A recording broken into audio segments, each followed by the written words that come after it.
Greetings, my name's Andrew Sumner. My grandfather, Pop Smythe, bought me my first comic book in Liverpool, England, when I was 3 years old, and I spent the next 50 years hurtling around the pop culture kaleidoscope, first as a fan, and then as a journalist, editor, publisher and presenter. Along the way, I met a bunch of interesting people who will be joining me here, creators, performers, professionals and public servants. We live in divisive, fractured times, but art and popular culture connect people from all viewpoints and from all walks of life.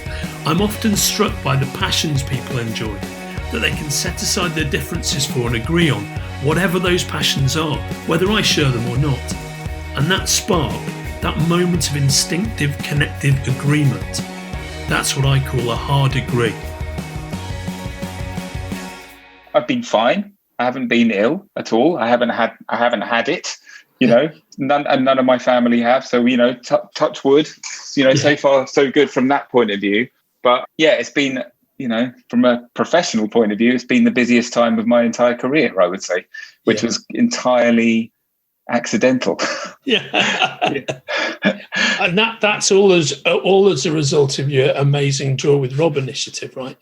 Yeah, that's right. Yeah. So it's so strange the way it all happened. I mean, literally right at the beginning of the pandemic, so back in March 2020, I was sitting on the sofa. It was a Sunday night. We're watching the news, me and my wife, and they were talking. I think they were just talking about the schools were about to close in the next week or so. And so I just thought, right, I've got 3 daughters. I know how hard it is to keep them entertained, in the summer holidays. Suddenly, all these parents are going to be stuck at home with kids for months on end. We don't know when it's going to end. We don't know how long this is going to go on for. I think I can probably do something, to give them a bit of respite for maybe half an hour or so, a couple of times a week. Because what we do as children's authors, one of the big parts of the job is, basically you sign your book contract. Everyone's happy, champagne is brilliant. And then about a week later, they call you into, in my case, HarperCollins HQ, and they say, right, you need to develop an act. You're going on the road, right? So they send you out on the road. So, suddenly I found myself on stage, and I'm not even kidding you, at the Royal Festival Hall, it was a literary festival there. And, there's 200 or 300 kids in the audience, and I was on stage having to, entertain the troops for an hour. No one told me what to do. So I just sort of got on with it. And I found that if I started drawing on stage early on, you sort of got the kids then, because they think, at that age, they think drawing is a superpower. And so what I would do is I would show them how to draw some of my characters, do a step-by-step drawing on stage. And this was back in, 2015 when I first signed my book deal. And I was always amazed at the kids when they held their drawings up at the end. These little kids, 3-4 years old, were just doing these really brilliant drawings. They didn't necessarily look that much like mine, but that's the beauty of it, these lovely drawings. So I thought, right, what I'll do, I'll just do exactly what I do at my live show. But I'll just record myself doing some of these drawings and do a step-by-step draw along for the kids. And so I had the idea on that Sunday night, came out here into my studio on the Monday, recorded the first video, took it 2 or 3 times just to get the tone right, that kind of thing. Then I put it up so I recorded on the Monday, put it up on the Tuesday, and I'm not kidding, on the Wednesday night, I was on news at 10. It was mental. It was totally mental. I mean, there's no way you can predict that reaction. And I still don't really know why people reacted to it so strongly. I think part of it was the timing. I got the timing just right when parents were really looking for something for their kids to do. And part of it was, I guess I'm just quite good at talking to kids. Mate, I would say you're exceptionally good at talking to kids. And as a proud viewer, I would say that what it really is it's your innate ability and the fact that you've developed this act that you've then transferred into the video universe. But I think you're tremendously engaging, and I think your ability to interact with your youthful audience is unbelievable, mate. It's fantastic. And I had an experience recently where I did an hour-long interview with one of your Observer stablemates, Chris Riddell. Yeah. Oh, did you? Oh. Yeah. And lovely Chris. Such a nice bloke, an incredible bloke.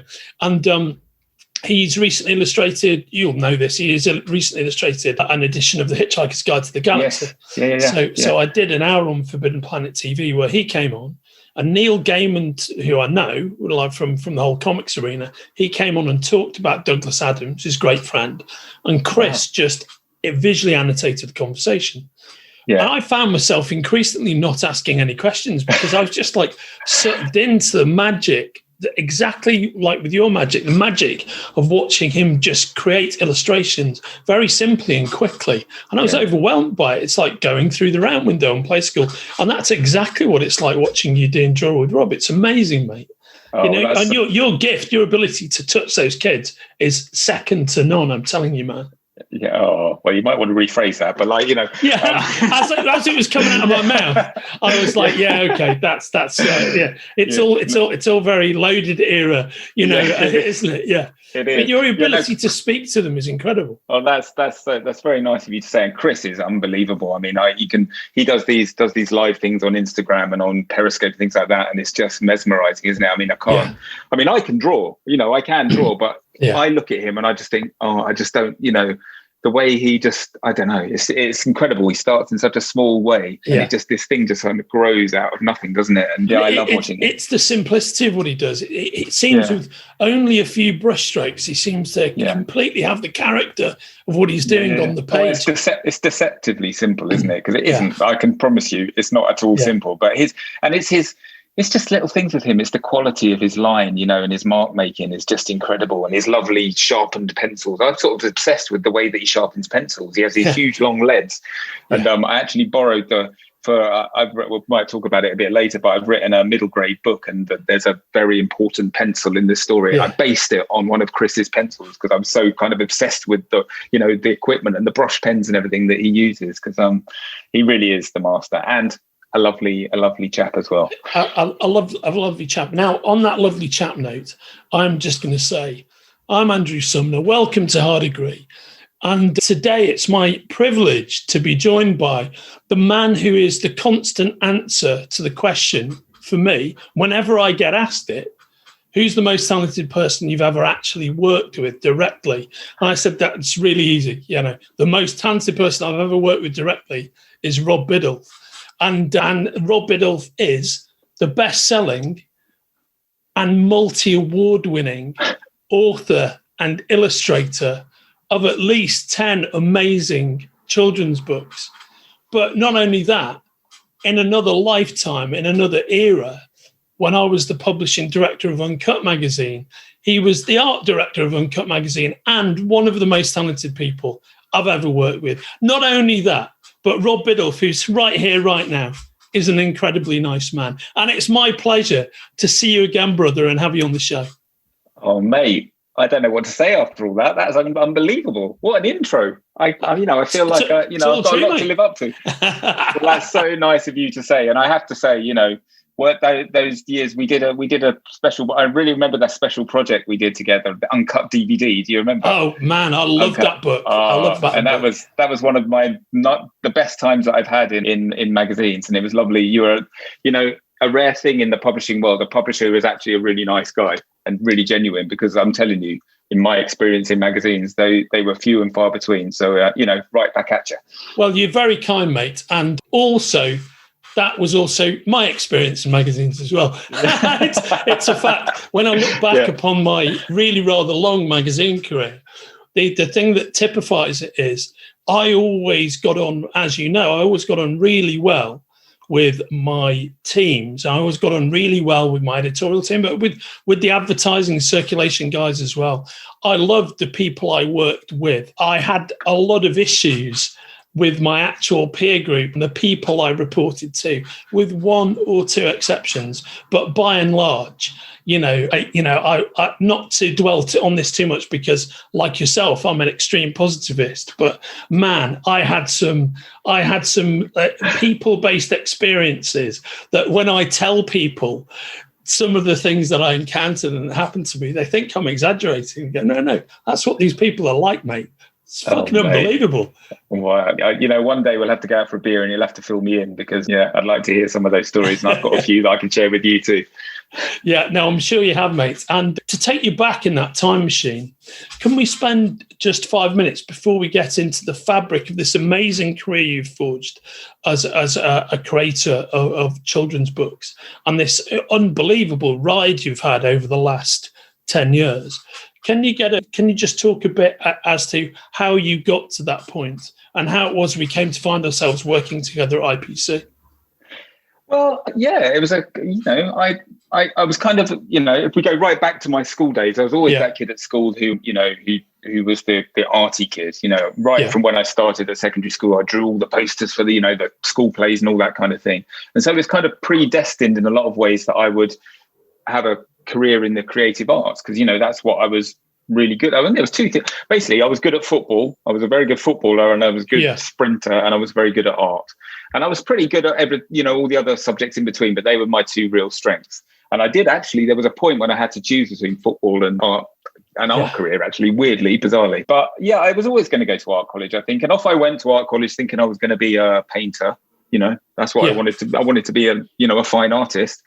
And then I realized, there's no money in it. So I sort of switched over to graphic design. And on the course, actually, there was a guy who was the year above me on my course and also was in the university football team. So those two worlds kind of collided there. And he ended up, when he left the year before me, he got a job working on Just 17 magazine, which was a teenage, it's a very famous teenage girls magazine. Unfortunately, there is no teen mags around anymore, but it was it was kind of like the cool girls mag. You had a couple of others that were kind of a bit more kind of saccharine, but Just 17 was the one that was into the indie kids and all that kind of stuff. And he got a job there. And when I left, basically he got me in as a freelancer there. And I don't think magazine design was necessarily something that I always wanted to do. I mean, I'm geeky enough to kind of be into my typography and all that kind of thing, in quite a big way at university. And when he offered me this job and I started working there, I realized that it's actually a really brilliant and creative and fulfilling career for a graphic designer, mainly because I think, every week you were generating, in those days, it was a weekly magazine. I think, it might be a fortnightly magazine, but on a regular basis, you're generating all this design content that is then getting put out into the world. And, the layers you have to go through, there are layers you have to go through to get your work out there, but it's not too bad. It's not like designing record sleeves when there's, it takes 6 months to a year to kind of get something out on, into the world. And it's got to go through so many executive decisions and all that kind of stuff. This seemed to be a bit of a quicker route out into the world for my work. And so pretty early on, I grew to love it. And it's hugely sociable, going out every night, it was just a really, really fun place to be how old was I then? My early mid-20s. Yeah. And so, I started as a freelancer. Then I was made like junior designer. So bottom of the design rung. So you sort of learn the basics. You're the guy who has to scan in those days, has to scan in the transparencies of, the Spice Girls or Peter Andre or whoever it was, and then I worked my way up through the rungs and I became, designer, then senior designer, then eventually the art editor of the mag. And like lots of these kind of creative careers, once you're on the conveyor belt, you kind of move around, you get to know other people. It's quite a small world, really, and you get to know other people on other magazines. And so then I went from Just 17 to it was a unisex style magazine called Sky magazine, which I used to read when I was a bit younger, and I really, really loved it. I also used to read it. Yeah. Did you? Yeah, it's great. It's sort of movie. It's sort of a bit of everything, wasn't it? But it was like it was slightly different to at the time. FHM was huge, Loaded was huge, and I wasn't a fan of those magazines, but I really liked Sky. I really liked the thing that was a little bit more kind of stylish, fashiony and musicy and filmy and that kind of thing.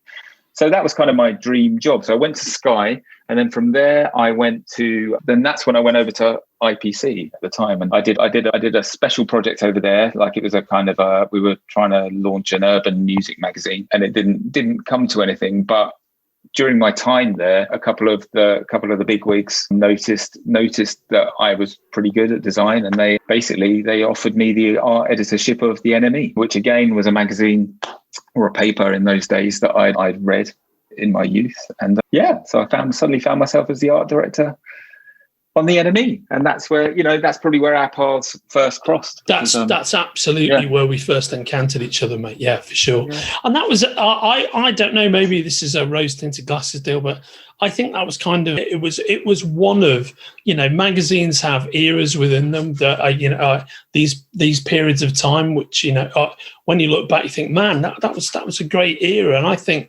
that era on the Enemy was a great one actually. I really, notwithstanding what we were talking about earlier about the caliber of people who run publishing companies, in terms of the extended group of people that we both work with at IPC Ignite, I really enjoyed myself working there. In the years that I think I was there about 5 years or so. And in that period of time, in those men's and music and movie titles, I really found at home and a bunch of like-minded individuals. And it was such a feel-good vibe 90% of the time, I think. Oh, yeah, definitely. No question. I've still got so many friends from my time. My time at the NME, because I was like, I in a way I was lucky. You're right. It was a great time for music, Strokes, White Stripes kind of era. So it was although I remember, do you remember there was a big thing, the new rock revolution? That was the big, that was our big kind of shouting thing on the NME. And, I don't think that's particularly dated very well. I mean, you don't hear much from, the Datsuns these days, do you? Most of those bands with the in front of them have not really stood the test of time. No, not really. Yeah. But at the time, it was super exciting. And, it was like, it was like being back at university. It really was. There was, if you wanted to, you could go out. There was gig, they put that thing on the door every day of gigs. You just put your name down, you're on the guest list. And it was a really fun time. And so many unbelievably talented people passing through the Enemy and Uncut stores in those days. And I made loads of friends for life. And I was lucky because I joined the NME when it was sort of it was just a little bit tired, I think, and it needed a bit of a reinvention. And I was able in my first year, it might have even been sooner than that, in the first 6 months or so, I was able to do like a top to tail redesign, and I was given carte blanche to kind of do what I thought was right, and it made a big impact and a big difference. And we won a few awards and that kind of thing. And it kind of really it was a really fun, it was a really creatively satisfying place to be at the time. Yeah. And so what they did, this will definitely be where we started working together, because they made me the group art director of the music titles. Yeah. And I think nominally the men's titles as well, although I didn't really have much to do with Loaded or Nuts or anything like that. But yeah, and that's when we started doing projects and all that kind of stuff, which was fun. I mean, Uncut was I'd written for the Enemy quite a lot in the 90s, but not actually about music. Classic, if you recall, I was always a massive movie fan. And I used to write for the Enemy about films. And then, a big part of what I loved about Uncut is that, generally speaking, back then it was 2/3 music, 1/3 movies. Over time, the movie content dialed down. But one of those projects that you touched on before that we worked on was Uncut DVD, which was really about then taking the sort of nascent DVD boom and using it as a backdoor to create the movie magazine that we'd always wanted to see. And when I said we'd always wanted to see, I'm talking about you and me, Alan Jones, Michael Bonner. It was basically, what do we want out of a movie magazine? And it was a relatively short-lived title, published 3 issues. But man, that first issue that we put out is probably my favourite thing I ever did when I was at IPC, with that great cover of Clint Eastwood, great shot from Magnum Force where he's like, man, so good. So good. Oh, well, it was for a designer, it's a dream project. I mean, there's so much amazing photography around those classic films. It was, as well as brilliant film stills to be working with.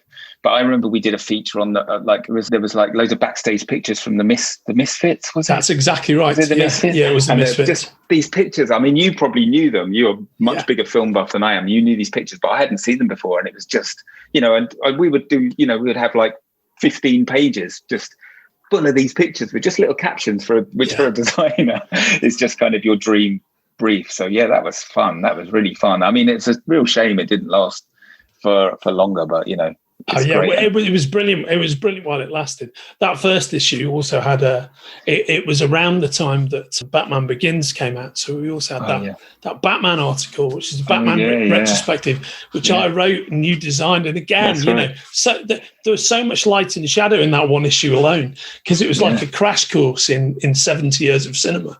That's what I loved about it. Yeah, me too. Yeah. It's such fun. And I think I remember doing also at that time, we had to sign non-disclosure things, but I think it probably was fine to talk about it now. But we did. There was a time when they were going to launch Rolling Stone. Yes, that's right. Here. Do you that's remember? Exactly. And, absolutely, I do. Yeah. So that we did. I spent quite a long time on that. I mean, it was in my head. It was like 6 months or so with Paul Lester, and a few people sort of came in and out of that project room. But that was amazing as well. And I really did think that was going to happen. I still to this day I don't really know. I guess the numbers just didn't work, But again, you're working with the best photography in the world, the best writers in the world, and it was just I loved that. It was the only thing was it didn't come to fruition, but what a fun job. But great to have that ride nonetheless internally, and then ultimately, your success on the IPC portfolio that brought you to the attention of other quality publications, and you ended up becoming the art director of the Observer magazine, right? That's right. Yeah. I mean, so I was doing my job. My job at IPC was really fun. But what was happening was they were started. I don't know what it was, whether it's a company-wide policy, but they started to sort of farm. Because I worked with Steve Sutherland, of course, Steve, legendary, the mighty Steve Sutherland. So me and Steve would sit in this little office, and they would sort of people from all over the company would come to us and say, right, can you have a look at, I don't know, Angling Times or Now magazine or whatever it was, and you would sort of go in for a month or so and sort of try and suggest, the teams maybe had been there for a long time and they just needed a bit of a freshen up. So you go and work with their teams, and it was nice in some ways, and it was good to kind of think about a totally different subject matter to anything that I'd ever worked on before. And from a design point of view, I think I probably learned quite a lot, but it wasn't really satisfying me creatively. And so when the Observer came knocking, I think that was about 2006. Again, it was one, I've always read The Guardian, always read the Observer. It was one of those situations where it was like, well, you know what? I think it's probably time, I know I'd always wondered up until that point. So I was in my early 30s then. And I'd always wondered what happened to everybody who was older than me, who weren't publishers, who weren't in the boardroom. And the answer was they all went to work for the Observer and the Guardian, because I went from this sort of this atmosphere where it was like being, as I said, being back at art college to being sort of in the grown-up world. There was no music in the office. Wow. And lots of very serious and very, let's not be about the bush, very posh kind of public school types talking very loudly. And when I first went there, I must admit I was a bit like, sorry, my dog is barking. I'm just going to let him dog. No, of sorry, course. He's barking. This is Ringo. Hey, Ringo the dog. Great name. Happens to be named after my favourite Beatle. Oh, really? Yeah, who was 81 about 2 days before. So when I first started the Observer, I thought, I'm not sure, are these my people? But pretty soon, when you're working on a small team, so I was on the Observer magazine, you get to know the different characters, and you know what, I absolutely loved it. I really, really loved it. And I got to, in my time, I was there for 9 years. Is that right? Really? Is that how long you were there for, mate? 9 years. It's the longest I've ever been on any magazine, by almost twice as long as anywhere else. But I loved it. I loved the subject matter. Again, you really are working with some of the best writers in the world, the best photography. You've got access to the best photography, the best photographers, because the pull of the Guardian and the Observer is unbelievable. And again, I had, they gave me carte blanche to redesign the mag 2 or 3 times in my tenure there, and I really, really loved it. And again, they were my people, and I've got so many friends for life from that place that I'm really, really thankful for. How wonderful, mate. It's interesting, isn't it, the passage of time, because we were talking off camera about how long it's actually been since you and I have had a chat. And what happens is, as your life stamps on the accelerator, what you think has been 2 or 3 years, it actually turns around, it's a decade and what have you. Yeah. I was hanging with my dad this weekend, who's 89, and he was he was talking about stuff, blah, blah, blah. And he goes, well, I guess it was 5 years ago. No, Dad, that was 35 years ago. Wow. Yeah. And it happens, And so I had no idea that you'd been there that long, mate. Yeah. Well, time's totally elastic, isn't it? Especially with because we're Facebook friends. So, I sort of feel like, I know I've got a handle on what's been going on a little bit in your life, and that's the way it is with so many people. So, when you bump into them and say, well, we haven't seen each other for 10, 15 years, you're like, well, no, that's not true. I saw you at your daughter's, birthday party last week on Facebook. It's a funny thing. Yeah, that's very well observed, mate. And how did you transition into, how did your first book come about? Before you answer that question, my impression from the outside is that you hit the ground running at a very high level straight away. Like, you exploded on the scene with Blown Away, immediately won like the Waterstones Children's Book Prize, and in a normal career, I would read your career arcs. I'm very familiar with all of your books, and I have to say, often deployed them as presents to my army of younger relatives. And they're always very well received, and so I think I've bought every single book you've ever written, mate. And if I haven't bought them for myself, I've bought them for people to whom I'm related. But in my mind's eye, I thought the narrative was, well, you did Blown Away, you did Gert, and then you did Odd Dog Out, and it exploded. And that would be the normal arc for somebody. And while Odd Dog Out was in fact was incredibly highly considered and rewarded. In fact, you knocked it out of the park with your first book. You know what I mean? That was amazing. Yeah, how did it all come together, and how did that ride feel? Well, I wish it had been quite as simple as you make it sound, because actually it really wasn't. What happened was, I don't even know when it was. It was probably when I've got three daughters, and when the middle daughter, when she was about 2 or 3, we bought these picture books to read to them at bedtime, and and I'd done a bit back at art college when I think in between wanting to be a fine artist and transitioning to a graphic designer, I'd mucked around a little bit with illustration. I'd done some children's book illustration projects and that kind of thing, and I would read these books at bedtime to Kitty, and I sort of would think, sometimes I think, God, how the hell did this get published? This is a terrible, terrible book. And of course, those ones are always the ones that the kids want you to read every night. But then there was a couple of books that I read, and it made me I basically had an epiphany. I tell you what, there's this guy called Oliver Jeffers who is just unbelievably talented, and he'd written this book called The Incredible Book Eating Boy. And what he'd done was he must have gone to lots of kind of old bookshops or charity shops, and he'd found loads of really old leather-bound books, and he'd taken them all apart and he painted his illustrations sort of onto these textured covers. And so it's sort of, in one way you could read it as a regular kind of picture book, but in another way it was like a proper work of art. These illustrations are absolutely beautiful, and the levels of design, he'd done all this hand-drawn typography, and the level of design and all the things that we'd learned about in magazines, negative space, all that kind of thing, composition. This was all in these books as well, and I suddenly started looking at them as really nicely designed objects, really nice works of art. And I had this epiphany. I thought, oh my God, this looks like a really amazing thing to do. I'm going to have a go at writing a kid's book. And I'd done a bit of writing here and there, little bits and pieces. When I was on Just 17, I used to do, I was one of only 2 guys on the magazine. So they gave us the letters page to do. They called it mail bonding, spelt MALE. Yeah. And it wasn't the problems page, I should add. It was the, please can I have a poster of Leonardo DiCaprio page, and we would write funny answers, stuff like that. And I did that for a few years, and I really, really loved it. So I'd done a little bit of writing here and there, but I wasn't confident at all that I could do it. So what I did, I decided to hide behind kind of a rhyming mechanism. I thought, right, I'm pretty good. For some reason, I knew I was quite good at writing, limericks in people's birthday cards in the office and stuff. So I thought, right, I'm going to have a go. I'll write a rhyming story. That way I could sort of hide the fact that I'm not a professional writer. And I knew I could do the illustration side of things. So I just thought, right, I'm going to have a go at writing a story. And I thought, right, what am I going to write about? My daughter, Kitty, used to come up with all sorts, like all kids do, they could just come up with these crazy notions. And one of them was, she got a doll one Christmas, maybe when she was about 2. And I said, right, what are you gonna call this doll? And she said, oh, nothing. And I said, well, you've got to give this doll a name. And she said, no, her name is Nothing, with a capital N, Nothing. I'm going to call this doll Nothing. And, we suggest all these other names. And she was like, no. And I thought, right, well, that's a good start for a very simple kind of children's book idea.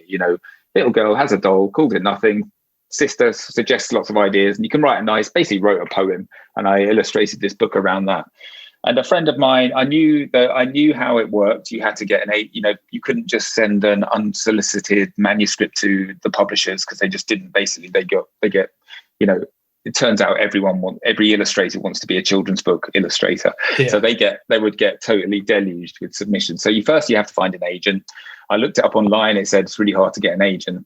Fortunately, I think it was one of the mums at the school knew an agent who they put us in touch, and I sent this book idea off to them. She rang me straight up, sent a bottle of champagne to the friend who put us in touch and said, this is it, it's brilliant. We'll do this. I think you're absolutely brilliant. I was like, oh my God, this is so easy. And I probably spent about 6 months, tweaking, changing the drawings, character here, a little line there. And then just when we were at the point where we were going to submit to publishers, she turned around and said that her boss didn't want to have any picture book artists and illustrators on their roster. I don't know why. And she was lovely, but she was very apologetic and said, we just can't take it forward. So that was a bit of a kick in the teeth, when I literally thought that I was about to be published any second now.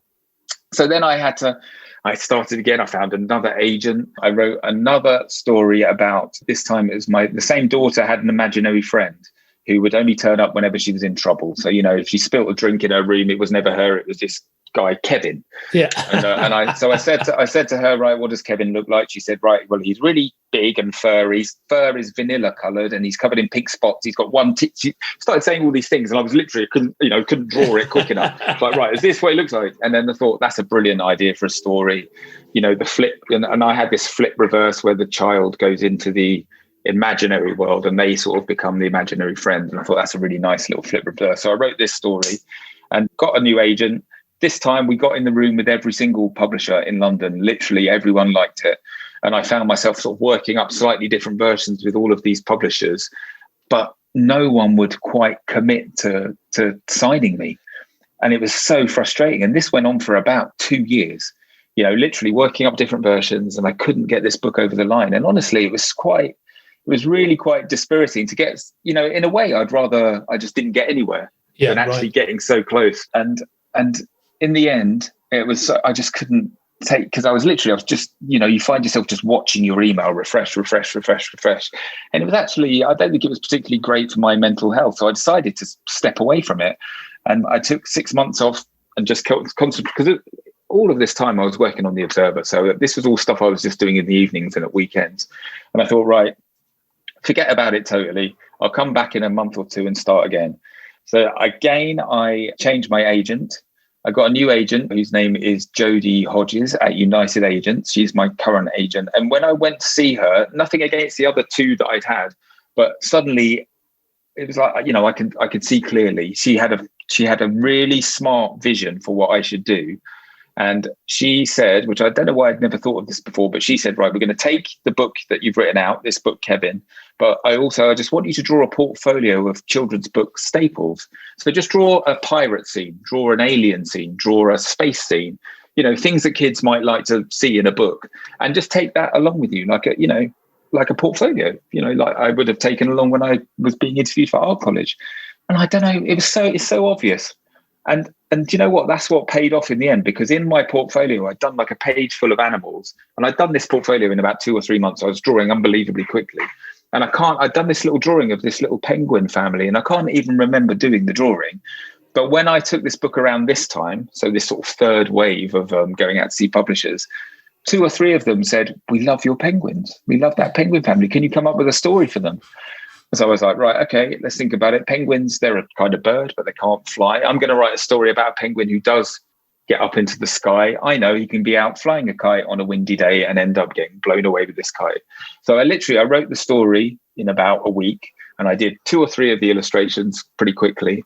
And we took it into the publishers, and then literally the next day offers just started coming in, and it's just one of those things. There's so much luck involved. There really is. The right character or the right story idea has to land on the right person's desk at the right time. Then you need to be able to deliver, a good book, and that's exactly what I think happened. And so, but all in all, I would say it was at least 4 years, maybe even 5, of not quite getting there. Yeah, and at the same time, having 3 children and a wife and a job and all that kind of stuff, and working all the hours God sends. And then, so when it eventually happened and I got offered a deal, and I was lucky enough to have my pick of a few publishers, and I chose HarperCollins because I'm that guy that I mentioned earlier, Oliver Jeffers, was on their roster, and they just seemed to share the same aesthetic as me. And then, when it finally happened, it was a proper pinch myself moment.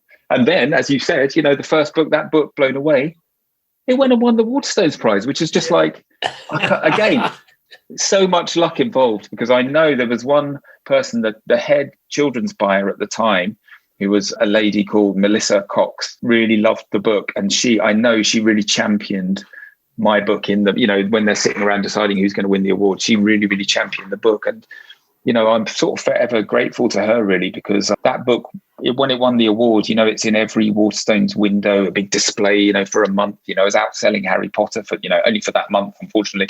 But, it gave my career this huge boost. And suddenly everyone in the kid lit world kind of knew my name and knew my books. And so I was incredibly fortunate to be in that position, because believe me, I know loads of really, really talented kids book writers and illustrators, and that hasn't happened to them. And, they are literally going from book to book, book deal to book deal. Whereas I'm sitting in this situation where I've got a certain amount of security, because I've got, multi-book deals and all that kind of stuff. But so there was a lot of luck involved, but it was a lot of perseverance and hard work to get there as well. It's the classic 5 years to become an overnight success thing, right?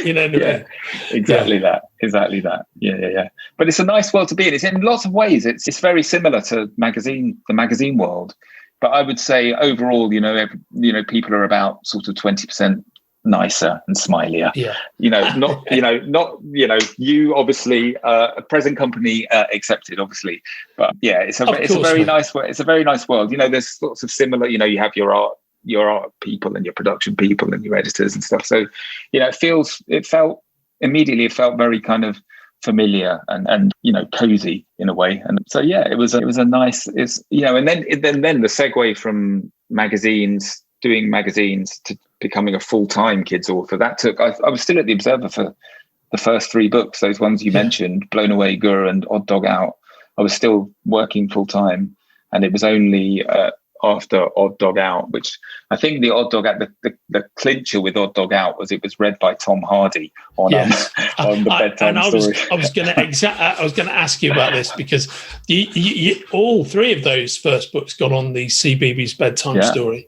There's Mark Bonner, wasn't there? Chris Kamara, Chris Kamara, amazing. But getting Tom Hardy, it must have been. I watched Tom Hardy read your book with a great sense of non-patronising pride. I just thought, that's amazing. But I thought at the time, what it must be like to be Rob, to be sitting there watching him do this. It must have been a complete mind blow. Surreal, totally and utterly surreal, because it was my 3rd book, but that was the first one to be on CBeebies. And so we got the call through I think it's through the publisher, and I sort of got the email saying, CBeebies want your book on the bedtime story. And for a picture book author like me, that's kind of the holy grail. You wanted to get on the CBeebies bedtime story. And I was like, well, who's going to read it? And she said, right, are you sitting down? And I was like, go on. It said Tom Hardy. I was like, are you kidding me? Bane is going to read my story. And she's like, yeah. He's a big dog lover, isn't he, Tom Hardy? He's a huge dog lover. So he was obviously, and he's done a few, and there's quite a few dog stories in the ones that he's picked. But my wife was like, right, I'm coming to the filming with you. I'm coming to the filming.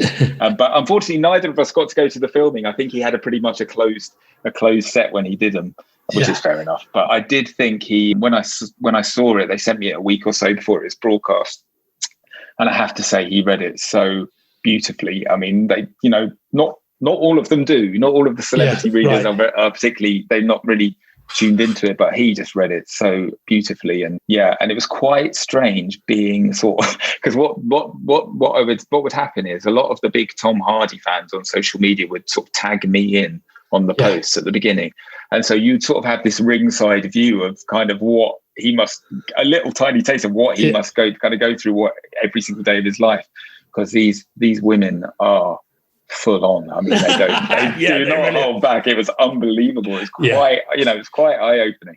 But what an amazing, it was an amazing experience. And and since then, Tom Hardy is the one. Whenever anyone mentions the CBeebies bedtime story celebrity thing, it's always Tom who gets the first mention, isn't it? So I do feel very honoured that I was my book was one of the first ones that he read. He said my name. He said my name. It's so bizarre. It is. I mean, it is that does happen. You're like, what? Crazy. No, I really thought that had to be in your response, because when I saw him say your name, I was like, I know him. I know him. I know. That's my mate. Whoa! It's just unbelievable. I agree with you. I think he did a great job of it. I think he really accessed the beauty of the book, and now you've got 10 books under your belt. Your most recent one to be published, I think, was Dog Gone. Is that right? Dog Gone. Yeah, Dog Gone. Yeah, another dog one. I've done. I've written quite a few dog-based stories, but Dog Gone was like I think, where's Ringo? Oh, he's behind me now. But yeah, Ringo's only 2 years old, so he was kind of, I was just new to the world of dog walking and all that kind of stuff, and our lives were very much, our kids are slightly older now, so we've basically done that classic thing of getting a puppy, we have somebody who actually wants to be around us. And so I was new to the world of dog walking, and I just thought it was pretty clear from quite early on that it's not the humans that are in charge, it's the dogs. Basically whatever he wants he kind of gets. We clear, we pick up his poo after, it's crazy, and so I thought that's a nice, this is the thing with kids books, picture books, you just need a little kind of kernel, a little gem of an idea, and it's quite nice to be able to extrapolate a little, story arc out of it. And so I thought, right, we'll have a dog who loses his human on a dog walk, and that can be the story. And and then you try and kind of subtly weave in a little kind of not a moral, I don't like the word moral, but a little kind of message for the kids to kind of take home from the story. And that's what we did. And it was really fun to draw. I included loads of my friends in. There's a big scene at the end with loads and loads of dogs and dog walkers in it, and I've got lots of my parents are in there, my brother's in there, loads of our friends and lots of the dogs we meet on the walk. So it's always fun. It's fun to do that. But so mate, it's wonderful. And I know that recently you've been working on is it the Adventures of Parsley you've been working on?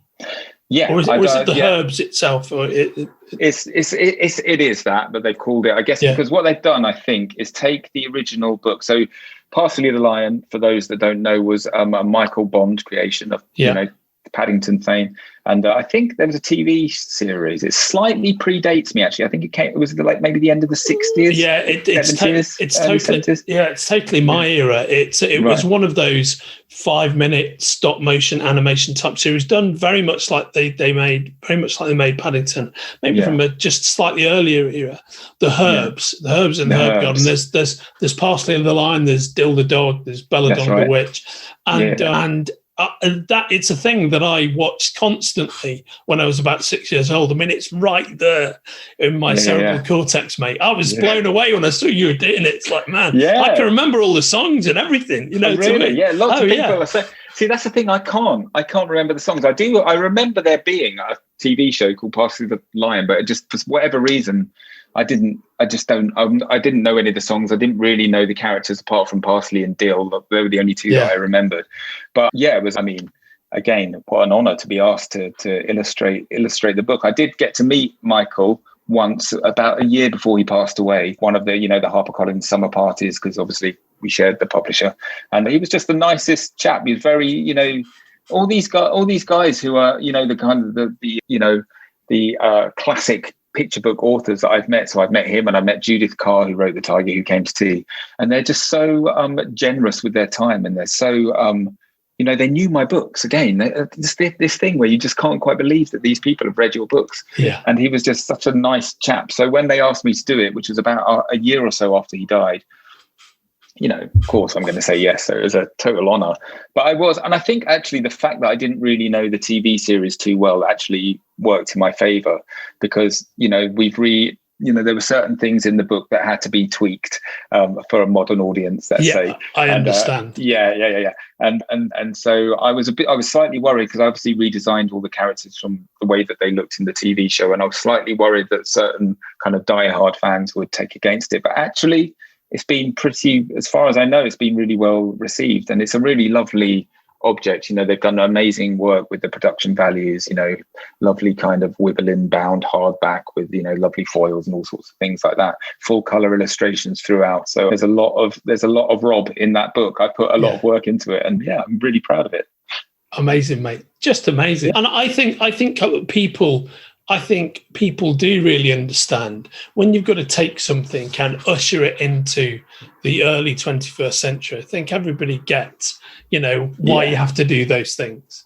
Unless they're completely divorced from reality, it makes they're just some things that you can't do and say,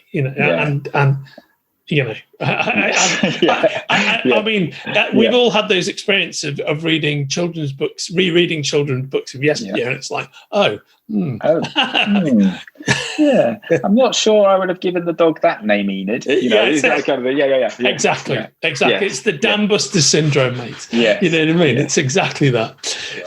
So we talked a little bit at the top of the conversation about the genesis of your amazingly successful Draw with Rob project, your YouTube twice weekly draw along series. So you'd covered off the beginning of it, but of course it just blew the roof off. It must have so exceeded your expectations. I know when you first looked at the numbers, it was incredible, but you actually broke the Guinness World Record for the largest ever online art class, right? Yeah, that's right. Yeah, back in May 2020. Yeah, we did a thing. I was approached to do it, actually. There was I think it was a bunch of kind of entrepreneurs got together and wanted to do this. I mean, I think they'd seen Draw with Rob, and they thought this is a really good way of, raising quite a lot of money for NHS charities to actually go for a world record attempt. So they approached me to do it, and I thought, sounds like a great idea. And it was really fun, actually. We did it live via YouTube. So, just boringly from like a technical, I'd never done any YouTube live stuff before. And so they literally put me in touch with like the big guns at YouTube, and they were telling me how to sort of work out all the technical side of things, which has actually stood me in really good stead since then. But that's kind of by the by. But it was nerve-wracking. It was nerve-wracking because, you're setting yourself up for a bit of a fall, because there was a big build-up for this world record attempt. And we had to get, I think it was 16,000 unique users had to join in with me for us to equal the world record. And so I remember sitting there on the day. So bear in mind, it's the pandemic. I'm sitting here where I am now in my studio, totally on my own. And I'm sitting there. I've got my phone set up. I've got this arm thing. Holding my phone, which is pointing down at my piece of paper. And on the screen of my phone, I can see how many people are. So this is like 5 minutes, 10 minutes before the event's due to start. And they sort of put this screen up on YouTube saying how many people are sort of joining the waiting room. And with 5 minutes to go, there were like 2,000 people in there. Yeah. And I'm thinking, oh my God, this is going to be the most publicly humiliating moment of my entire life. And then, of course, people are told it starts at, 11 o'clock. They turn up at 1 minute to 11, don't they? And sure enough, the numbers they just started going up just like 1 minute before. And I watched them like ticking up. And then sort of the opposite thing happened, because it went way past 16,000. It went to like 60,000. What was it? 45,000, was it? 45,500. Yeah, that's right. And then at that point, I started, I'm an Arsenal fan. I started picturing the Emirates Stadium full of all these people sitting there with their pens and pencils. And I was like, oh my God.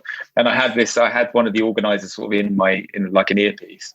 And I said to her, like, she started doing a countdown, 20, 19. And when she got to 10, I said, I've changed my mind. I'm not doing it. And she absolutely shat herself. I said, no, that's what I'm going to do. But yeah, it was really fun. But it was, again, surreal, because I'm basically just talking to myself in my little office, drawing this whale. And, I had to keep people there for I think that people had to be there for like 40 minutes in order to count for the world record. Yeah. And that's quite a long time just to be talking to yourself and while you're drawing.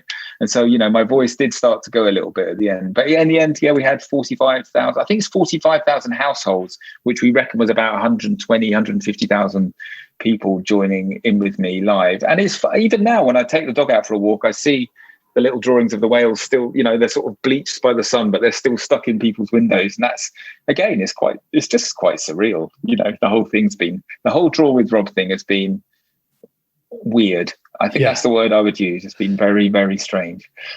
Gloriously weird, I think. Gloriously weird. Yeah, fantastically weird. I mean, I went to, in between lockdowns, so in October last year, when there was do you remember we were freed up a little bit. We could do a few little bits and pieces. I did. So another strange thing they get children's authors to do is we go to bookshops and we paint on the windows. They get us to, literally draw our characters on the windows as a big kind of like promotion for the book. Yeah. And it's a thing they really like, because I guess they get people to come and watch you as you do it. Yeah. But I thought, because it's a pandemic, no one would turn up to watch me. But this was my first experience of going out into the world since, the whole Draw with Rob thing. Yeah. And I was standing in the window of a bookshop down in Dulwich, and just like, I don't know how many, like a couple of hundred people just turned up, and just like standing there staring at me while I was standing in this, I felt like an animal in the zoo while I was sort of painting on this window. And it was quite bizarre. And all these kids had come with their folders full of all the drawings they'd done. They knew every single drawing. And we had to sort of do a little impromptu outdoor signing afterwards. And the owner of the bookshop said, we haven't had this many people since J.K. Rowling came to do a signing. And it's just quite a bizarre situation to be in, because I'd always done pretty well in, at my live events. But I think it's sort of gone to another level now, because, they've seen your face or seen your hands drawing pictures of penguins on YouTube. And it's, I'm an influencer now, I guess. Absolutely. It's quite bizarre. What sort of following do you have now on? Well, I think the videos have been viewed about 6 or 7 million times, something like that. Amazing, mate. And, I've got, all my social followings have all gone through the roof since I started it. So I did, you can see, when I talk about a new book that I've got coming out, you can literally see, if you can quickly go onto Amazon, you can see it moving up the charts. It's quite bizarre to have that kind of direct relationship with people who are buying your product. I mean, HarperCollins are absolutely over the moon about it all. You can imagine. No, I'm sure though, but I think I think one of the things that's so great about the purity of what you've done is, I know you, and I know you haven't sat there and done that and thought, how do I put this thing together where I can, make a bit of extra cheddar? You've actually approached it because you're trying to give something back and to build something positive. And the glorious side effect of that is it's worked really well for your career as well. But that's not why you do it. That's not why I did it. It's not why I did it at all. I mean, literally, as I said at the top, it was just because I know how difficult it is to keep kids occupied when they're stuck at home. Yeah. And so, I haven't charged for any of it at all. It's all totally free, and it's all available for anybody who wants to look them up online. We've done nearly 100 videos now. But yes, it has had, I guess, it's like the old Bugsy Malone line, isn't it? You give a little love and it all comes back to you. And it honestly was it was an altruistic thing that I did. And I say to my wife, even now, because when I first sort of mooted the idea of doing it, she was like, really? You sure about that? And I say to her now, see, I told you it was worth it. But yeah, it really has. I mean, it's been another one of those sort of lucky moments in my life that sort of led to the next phase, I guess. So, yeah. Well, I think do you remember this, mate? Something you and I used to talk about a lot back in the old in the Uncut DVD planning room and whatnot, was the whole concept of, because they'd made a film about it at one point, was the whole, I think that might be how this conversation began. It's the whole concept of paying it forward and actually the benefits that kind of positivity and trying to do something for no reason other than it's a pleasant thing to do, that the actual value of that and what an important thing that is. And it sounds like a very reductive, simplistic conversation, but you and I talked about this a lot. It's actually about life is about how you conduct yourself and what you try and do for other people. And that's what you need to, without trying to sound like some phony Albert Schweitzer knockoff, that's the whole deal. It's all about what you can do. And I think, the rewards that you might have reaped personally for this are just the side effect of the fact that you tried to and succeeded in making a difference. And I think it's a really beautiful thing. It's the best example I can think of it, of somebody I know having done that and achieved it. And it's just been so wonderful to watch it in action, because it is paying it forward in action, mate. Oh, you're going to make me cry, dude. I know. Man starts peeling onion. It's one of those. Yeah. No, it's true. It's true. You treat everyone how you would like to be treated yourself. And I know that's something that you've always done as well. Because people remember, if you're an arsehole to somebody, they will always remember that. And why would you do that? I don't understand people who are like that, because I couldn't. It's not in my makeup to do that. And I love the fact that children who and adults who didn't think they were very good at drawing can now produce these works of art that they're so, you can see it on their faces. They're so proud of themselves. And all I've done is given them a little helping hand along the way. And so I get sent hundreds of pictures, daily, of children's drawings and children holding up their drawings and parents holding up their drawings, because lots of adults hadn't picked up a pencil since they were at school until they watched these Draw with Rob videos.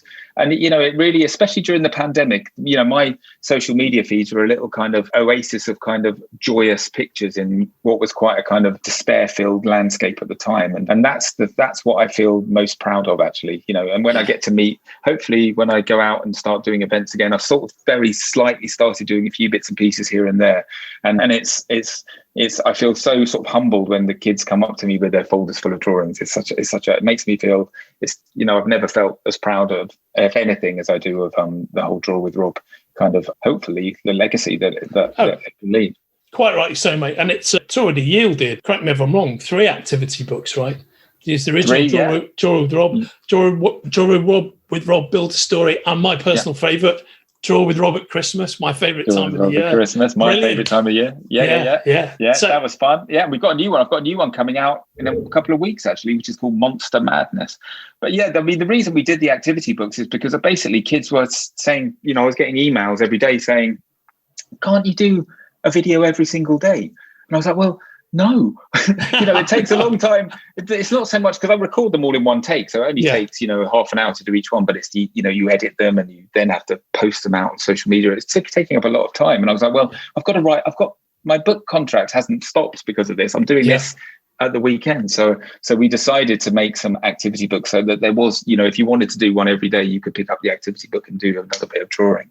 Yeah. And they have been again phenomenally successful. HarperCollins were geniuses because they made every page in these books are perforated so the kids can draw their pictures, rip them out, stick them up on the fridge, and that's the genius of it, I think. So it's a bit like magazines. I think teaching in magazines is that you always think about the products you're creating from the consumer's point of view.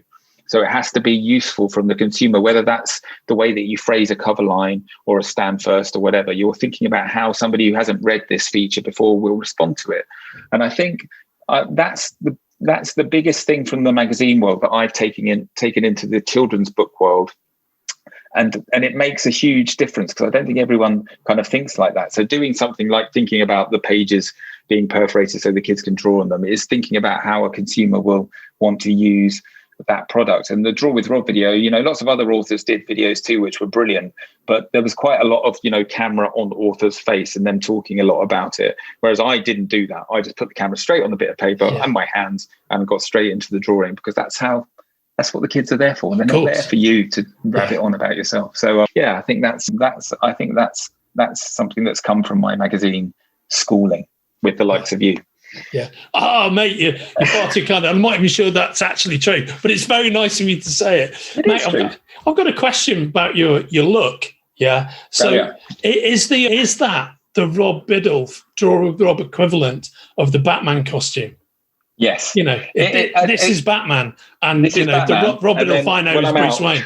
Yeah. Well, it's quite weird because I do the hat thing. The reason I wear the hat all the time now is because in lockdown my hair just went like that. Yeah. And so when I started having to go on, I was on as I said, the news and BBC Breakfast and all sorts of things. I was like, oh my God, my hair. So I like put the hat on, and then suddenly the hat is your kind of your look. Kids were for World Book Day. Kids were dressing up as me. For Book Day. I'm not joking. I know, I believe it.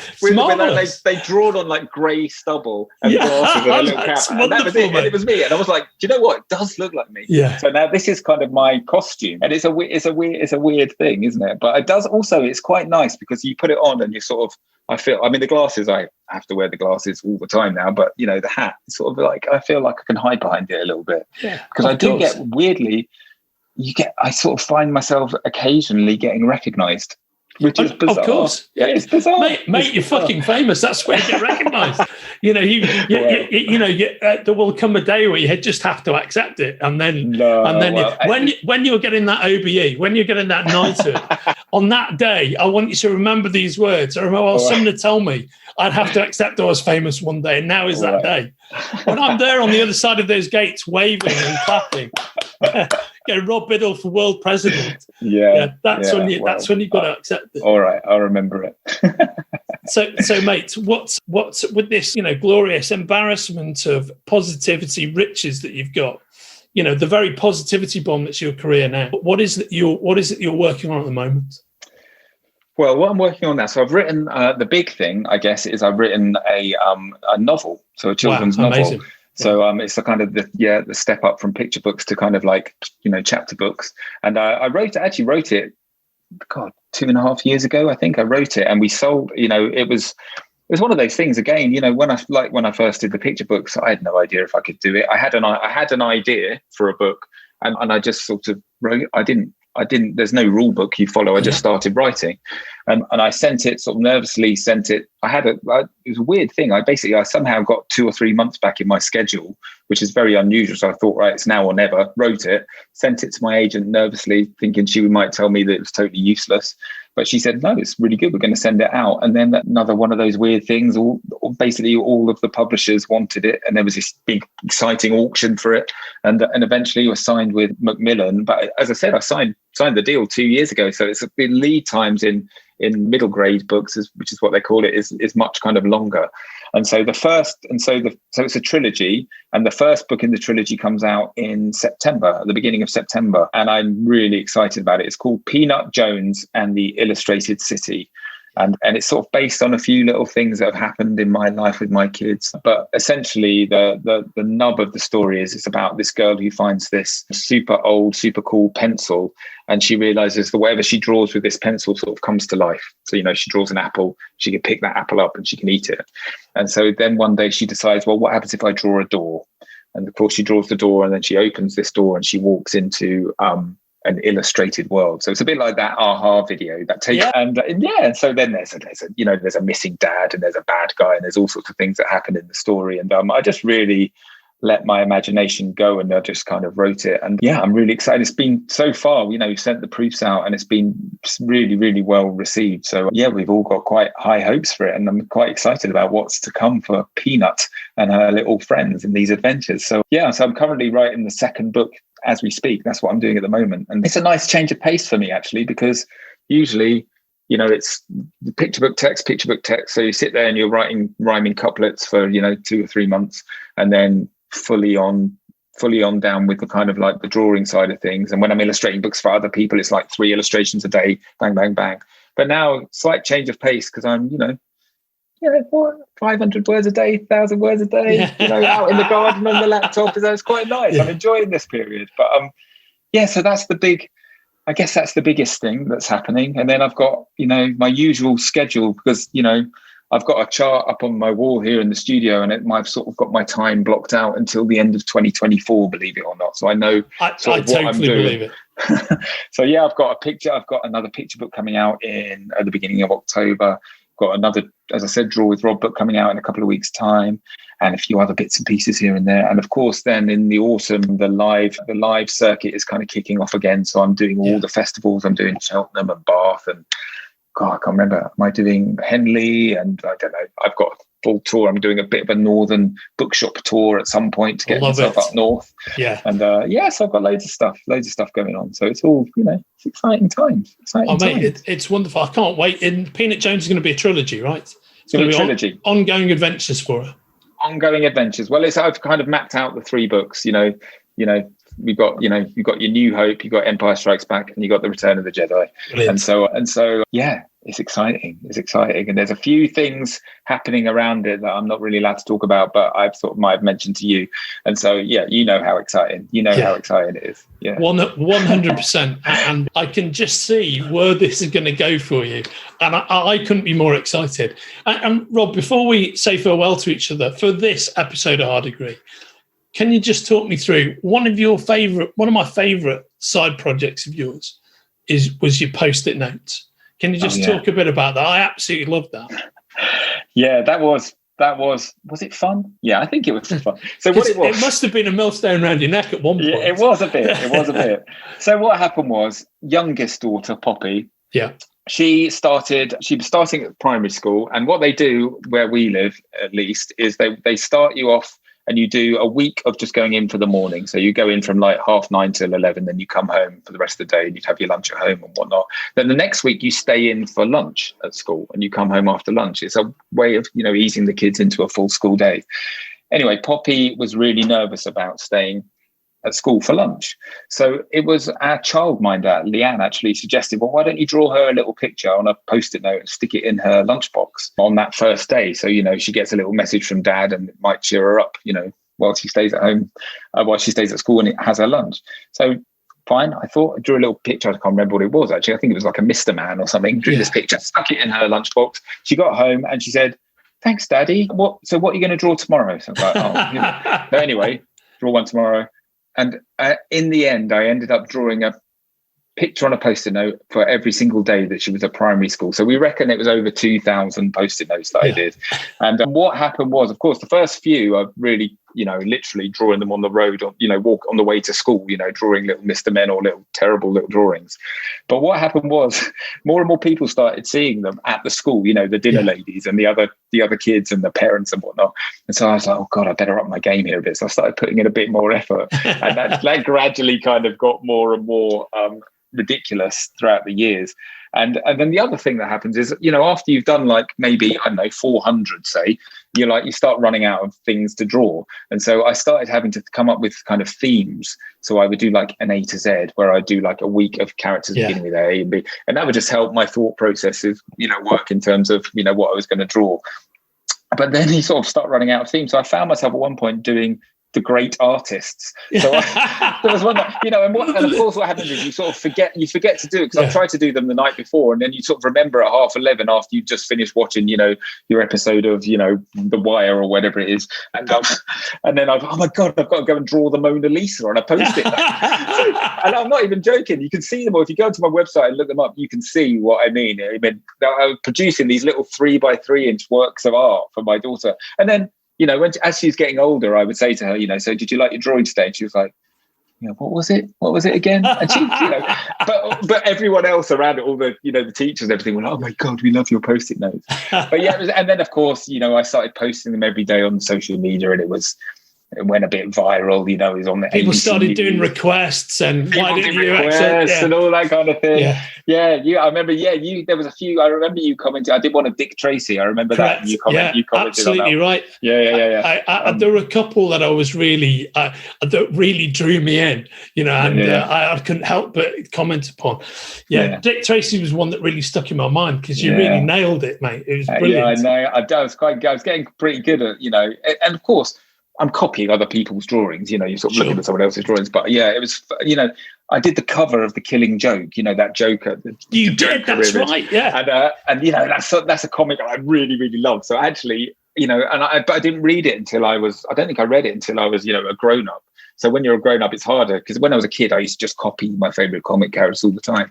But I got to do it. I got to do it on a Post-it note. I got to draw that picture on a Post-it note. So it was, it was super fun. But we did stop. We stopped last year when she went to secondary school, because it was just, it was a crazy amount of work. But actually, that Post-it note thing was the start of the Peanut Jones story. That, you know, I took that mechanism and that was sort of the whole start of the whole idea for the Peanut Jones story. So, you know, it's going to have a bit of a second life when that book finally comes out. So, you know, people who maybe missed it the first time around might be able to kind of revisit it when they read the Peanut Jones book. So yeah, it's cool.